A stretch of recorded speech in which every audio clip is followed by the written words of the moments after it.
ഞാനാണയിട്ടാൽ അത് നടന്ന് വിട്ടാൽ. എന്താണിട്ടത്? കാണുമ്പോഴൊക്കെ പാപ്പം പാപ്പം എന്ന് പറയല്ലാതെ ആ ഒടുക്കത്തെ ചെട്ടേര് ഇവിടെ നടക്കുന്ന എന്താന്ന് പറഞ്ഞു കാണുകയല്ല. എന്റെ പൊന്നും വാദ്യാരെ, ഇന്ന് 5:30 ബോട്ടിനെങ്കിൽ നിങ്ങൾ ഇവിടെ വന്നില്ലെങ്കിൽ ഇവിടെ നോക്ക്, ഇങ്ങോട്ട് നോക്ക്. ആ കാണുന്ന പുഴയിലെ ഈ ചന്ദ്രാപ്പിലിക്കാര് ഉറുമീസിന് ചവ പോന്തു. അത് കാണാൻ ഇഷ്ടണ്ടാവില്ലല്ലോ.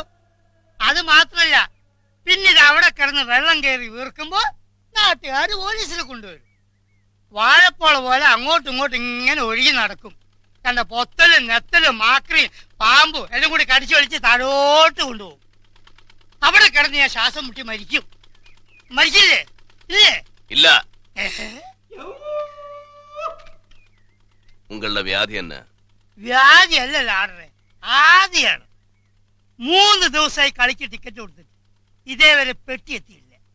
എണ്ണി പറയുകയാണെങ്കിൽ ഇന്നലെ വരെ 100-150 പേരുടെ ഇടിയും ഒരു 10-20 തൊഴിയും നല്ല പടക്കം പൊട്ടുന്ന മാതിരി 10-500 പെണ്ണുങ്ങളുടെ ആട്ടുതുപ്പും കിട്ടി. ഇന്നിതാ ഒരു കൊട്ടക കത്തിക്കാനുള്ള ശ്രമത്തില. കയ്യെ കുഞ്ഞം കാട്ടുക. എന്തിനാ കയ്യ് വെട്ടാനാ? എന്നാ അത് കൂടി നടന്നോട്ടെ. അല്ല, ഇന്ന് നടക്കും. കൊട്ടക കത്തിക്കലോ? അല്ല യസ്മ, കളി നടക്കും. അതെയോ? ഉറപ്പാണ്? ഉറപ്പ്. നമ്പിക്കലാന്നാ? നമ്പിക്കല. ഇന്ന് മുതൽ നല്ല കാലം വരും. നല്ല കാലം വന്നുള്ളേ വേണ്ടിയില്ല, പെട്ടി എത്തിയാ മതി. പെട്ടിയും വരും. ഞാനാണയിട്ടാൽ എന്റെ അണ്ണാ.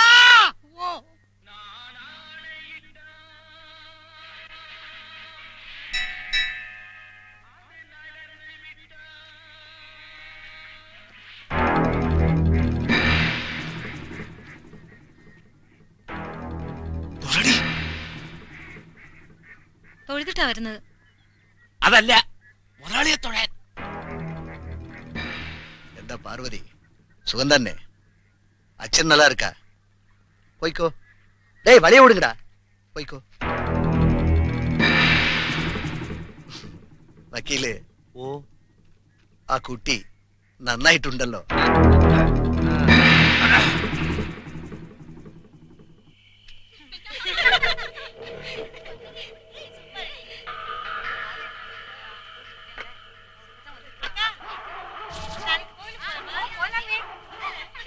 എല്ലാം ചെട്ടിയാരുടെ വെപ്പാട്ടികളാ. ഓരോ ബന്ധവും പറഞ്ഞ് കൊണ്ടുവന്ന് താമസിപ്പിച്ചിരിക്കുക. വലിയ വലിയ അതിഥികൾ പലരും എത്താറുണ്ട് ഇവിടെ. ദാനശീലനാ പൊന്നിച്ചട്ടി. അമ്പലത്തിനും പള്ളിക്കും നേർച്ചക്കാശ്, പാർട്ടികൾക്ക് പിരിവ്, വൻ തുകകളാ. നാട്ടുകാർക്കെല്ലാം അറിയാം ഈ വീടിനെ പറ്റി. പക്ഷെ നാവനക്കത്തില്ല. എല്ലാവരും പൊന്നിച്ചട്ടിയുടെ കടക്കാരാ.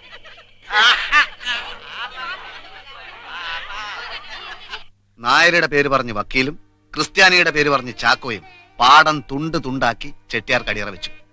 സർക്കാർ റേഷൻ കടകൾ തുറന്നു. പക്ഷെ റേഷനൊക്കെ ചെട്ടിയാരുടെ ഗോഡൌണില. ഒന്നും പറയണ്ട എന്റെ ശൗരി. ഇനി ഇപ്പോഴത്തെ ഭരണം എന്തൊക്കെയാണാവോ ചെയ്യാൻ പോകുന്നത്. ഒന്നും അറിഞ്ഞുകൂടാത്തവൻ എന്തുമാകാമല്ലോ. MD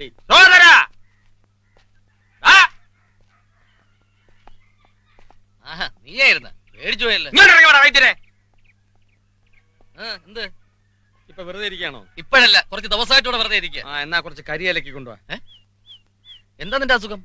എന്റെ കോപ്പം. നിയമം നിയമം നിയമം. അങ്ങനെ ഒരു അസുഖമുണ്ടോ? അങ്ങനെ ഒരു രസമുണ്ട്. നിന്റെ പേരിന്റെ അറ്റത്തുള്ള ഈ ബിരുദം MD കരിതേച്ച് മാച്ചുകളാ. അയ്യടാ, മാച്ചുകളാനെ അതെന്റെ ബിരുദമല്ലാന്ന് നാട്ടുകാർക്ക് മുഴുവൻ അറിയാം. അതെന്റെ ഇനീഷ്യലാ, MD, മഠത്തിൽ ദാമോദരൻ. ദാമോദരൻ എന്ന് പറയുന്നത് എന്റെ അച്ഛനാ. എടാ മടത്തി മരങ്ങോടാ. ഇനി ഇതൊന്നും പറഞ്ഞാൽ നടക്കത്തില്ല. പഞ്ചായത്തിൽ നിന്ന് ആള് വരുന്നുണ്ട് അന്വേഷിക്കാൻ. ഈ ബോർഡിന്റെ സ്ഥലത്ത് നിന്നെ അവര് കെട്ടി തൂക്കും. പിന്നെ ഞാൻ അറിയാത്തൊരു പഞ്ചായത്ത്. നീ അറിയാത്തൊരു പഞ്ചായത്ത്. എടാ ഭരണം മാറി, ഹെൽത്ത് ഇൻസ്പെക്ടറാ വരുന്നത്. ഈ ബിരുദം കരിതേച്ച് മായ്ച്ചാൽ നിന്റെ ശരീരം കരിക്കട്ടാകാതിരിക്കും. ഇല്ലേ ഞാൻ തന്നെ വരും നിന്നെ പൊക്കി കരിതേച്ച് ഇവിടെ തൂക്കാൻ. പിന്നെ ചികിത്സക്ക് എങ്ങനെയുണ്ട് വൈദ്യരെ? വൈദ്യരെ വിളിക്കുന്ന പണ്ടേ പറഞ്ഞിട്ടുണ്ട്. അതൊക്കെ പണ്ടായിരുന്നില്ലേ, ഈ അടുത്ത കാലത്ത് പറഞ്ഞിട്ടില്ലല്ലോ. കരിയലക്ക് അപ്പൊ മായ്ക്കേണ്ടി വരുമല്ലേ? മായ്ക്കും.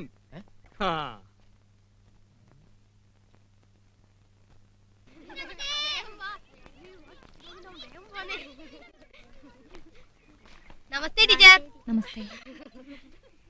പിള്ളേരെ, കുഞ്ഞമ്മോ, കഥയച്ചടിച്ച് വന്നിട്ടുണ്ടല്ലോ. നിഴലിനെ വരിച്ച പെൺകുട്ടി. കണ്ടില്ലായിരുന്നോ?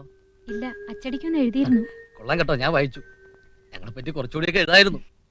ചരിത്രമേറെ പറയുന്ന വീട്ടിൽ ജനനം, ചാരിത്രത്തിന് കാവലായി വാളൂന്നി ജീവിച്ച കാരണവന്മാരും. ആദ്യത്തെ ഓർമ്മ ആയിരപ്പറ പാടത്താണ്. ഉഴലിനും നടീലിനും കൊയ്ത്തിനും മെതിക്കുമിടയിൽ ശൗരിയോടൊപ്പം കളിച്ചു നടന്ന കാലം.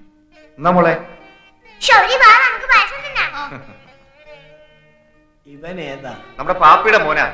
കഴിച്ചോടാ. നായിക്കും നസ്രാണിക്കും പ്രസാദം കൊടുക്കരുതെന്ന് ആ ചൊല്ല്. ആര് ചൊല്ലിന്ന?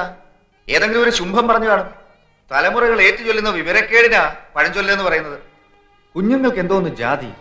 അവര് പ്രസാദിച്ചാലേ ഈശ്വരൻ പ്രസാദിച്ച പോലെ. ദുർവാശിയുള്ള പരദേവതകൾ ശപിച്ചു കാണും.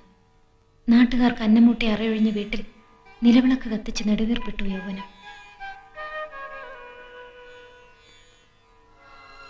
കേട്ടോ പാപ്പി, അമ്മൂമ്മ പണ്ട് പറയുമായിരുന്നു, തനിക്ക് താനും പെരയ്ക്ക് തൂണുവന്നു. അന്നേ നോക്കിക്കണ്ട് കുറെയൊക്കെ അറ മാറ്റിയിട്ടിരുന്നെങ്കിൽ ഇന്ന് ഭിക്ഷ ചോദിക്കാതെ കഴിയാമോ. ആറ്റിക്കളഞ്ഞാലും അളന്നു കളയണമെന്നാ. ഏമാന് നല്ലതേ വരൂ. കർത്താവിന്റെ മുഖമായ മോന്.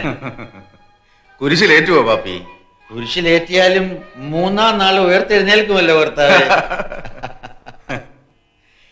ശൗരി,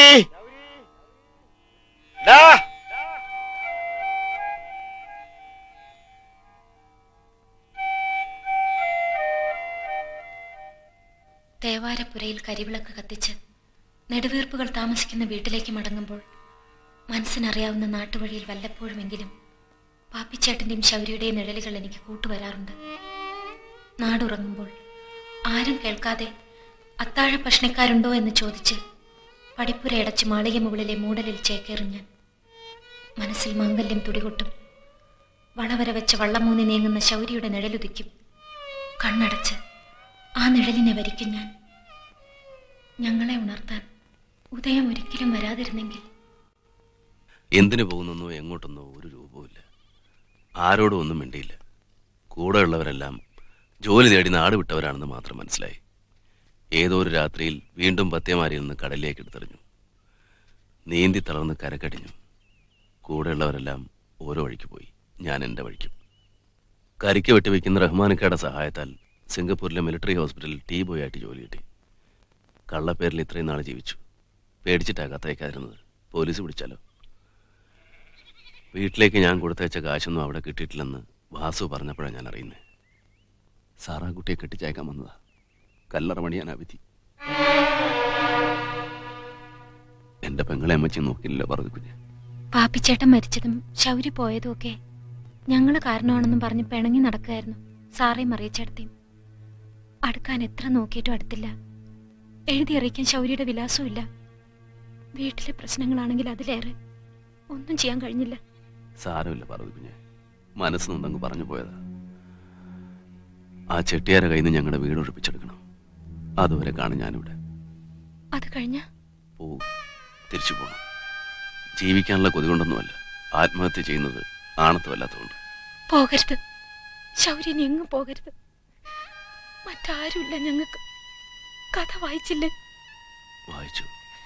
വായിച്ചേ ഉള്ളോ? എന്നെ കണ്ടില്ലേ? പാർവതി കുഞ്ഞെ, ഇവിടുന്ന് പോകരുത്. നാട്ടിൽ വഞ്ചനയുടെ കല്ലിട്ടും നാട്ടാരുടെ കണ്ണിൽ പൊടിയിട്ടും നാടുനീളെ അധികാരക്കൊടി പറപ്പിച്ച് വോട്ടിട്ടു ജയിപ്പിച്ച നാട്ടുകാരെ ഒന്ന് തിരിഞ്ഞു നോക്കുക പോലും ചെയ്യാതെ പാഞ്ഞു പോകുന്ന മന്ത്രിമാരല്ല ഇന്ന് ഈ നാട് ഭരിക്കുന്നത്. ഇവിടുത്തെ വായനശാലാ മുറ്റത്ത് നാടകം സംഘടിപ്പിക്കാനാണ് ഞാൻ ആദ്യമായി നാട്ടിൽ വന്നത്. ഒന്നും ഞാൻ മറന്നിട്ടില്ല. എല്ലാവരെയും ഞാൻ ഓർക്കുന്നു. എന്നോടൊപ്പം തോളോട് തോൾ ചേർന്ന് നിന്ന് ഇന്ന് നാട് ഭരിക്കുന്ന ഈ പ്രസ്ഥാനത്തിന്റെ സന്ദേശം ഇന്നാട്ടിൽ പ്രചരിപ്പിച്ച ശൗരി. വർഷങ്ങൾക്ക് മുൻപ് ഇന്നാട്ടിനെ ചോറൂട്ടി വളർത്തുന്ന ആയിരപ്പറപ്പാടം സാക്ഷിയായി അന്യായത്തെ ഒറ്റയ്ക്ക് എതിർത്ത് ഒളിച്ചോടേണ്ടി വന്നു. അന്നത്തെ നിയമം ശൗരിയുടെ മേൽ കൊലപാതക കേസുകളാണ് ചാർജ് ചെയ്തത്. ഈ മന്ത്രിസഭ അധികാരത്തിൽ കയറിയതിനു ശേഷം തീരുമാനമെടുക്കാൻ വേണ്ടി ആദ്യമെടുത്ത കേസുകളിൽ ഒന്നാണത്. ആയിരപ്പറപ്പാടത്ത് അന്നു നടന്ന സംഘടനവുമായി ബന്ധപ്പെട്ട എല്ലാ കേസുകളും പിൻവലിക്കാൻ ഉത്തരവായിട്ടുണ്ടെന്ന ആ സന്തോഷ വാർത്ത നിങ്ങൾ അറിയിക്കട്ടെ.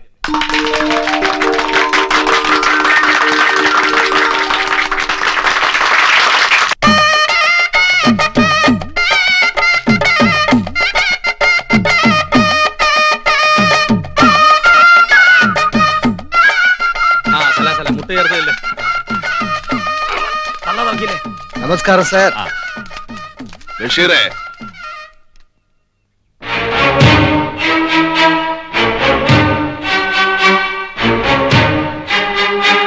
ശൗരി. അതെ ബഷീറെ, വായനശാല മുറ്റത്ത് തോളോട് തോൾ ചേർന്ന് തന്നോടൊപ്പം നിന്നു താൻ പറഞ്ഞ ശൗരി. ഈ നാടിന് അന്നമൂട്ടിയ വീടിന് വേണ്ടി കുത്തുകൊണ്ട് മരിച്ച പാപ്പിമാപ്പിളയുടെ മകൻ ശൗരി. ബഷീറെ, താനെന്ന് ഞങ്ങളെ കൊണ്ട് കളിപ്പിച്ച നാടകത്തിലെ ശരിയായ ഹീറോ താനായിരുന്നു എന്ന് എനിക്കിപ്പോഴാണ് മനസ്സിലായത്. മന്ത്രിയായല്ലോ. നന്ദിയുണ്ട് ബഷീറെ.